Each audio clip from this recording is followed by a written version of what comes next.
Long before Brat green, there was Keira Knightley's emerald green dress in Atonement.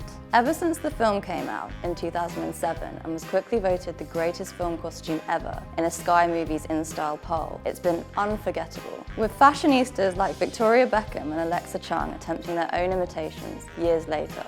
People loved this shade of green, even though back in 2007 it was considered a bit of a rogue hue for a movie costume. Film critics have speculated about what this shade of green symbolises. During the time the film was set, jewel tones such as emerald were in fashion, signifying wealth.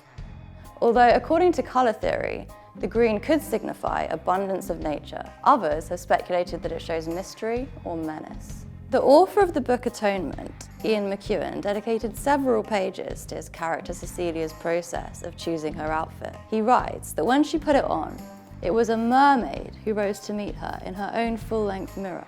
Scroll through Etsy and you'll find artisan versions. But it doesn't matter how hard you try, you probably won't be able to replicate the look. Even if you do have Keira Knightley's bone structure.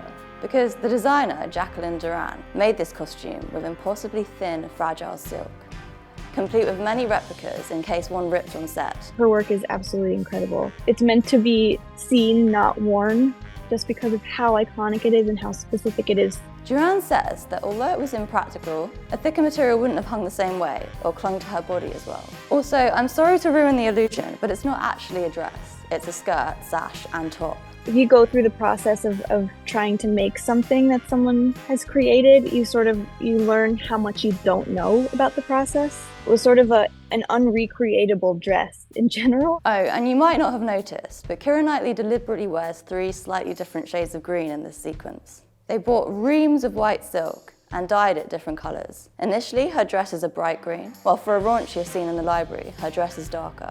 Anyway, if you don't know the story, Keira Knightley wears the costume when her little sister's mind is playing a trick on her. And this iconic green dress, I mean 3 three-piece outfits, are one hell of a trick.